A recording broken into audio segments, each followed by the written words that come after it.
na naman ngayong araw, isang marites na lungkot raw nang nabalitaan ng tungkol sa isang sikat na love team.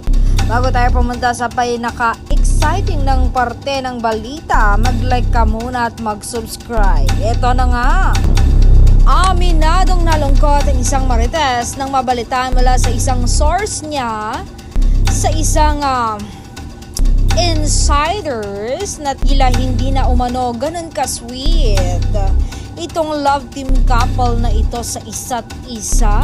Tila may iba daw gustong ito si lalaki, sabi ng isang source ni Marites. Kaya ba laging solo na sila ngayon? Ala, so sad. Dagdag pa nga ng Marites, okay naman sila, pero yung ligawan medyo malabo daw. Mas sweet sila nung una. Nito raw parang hindi na ganun ka-sweet. At sabi pa daw ng Marites sa mga production staff, sana sila pa rin ang magkatuluyan. Pero ang problema daw, parang hindi na raw ganun ka-intense yung feelings ni actor towards actress.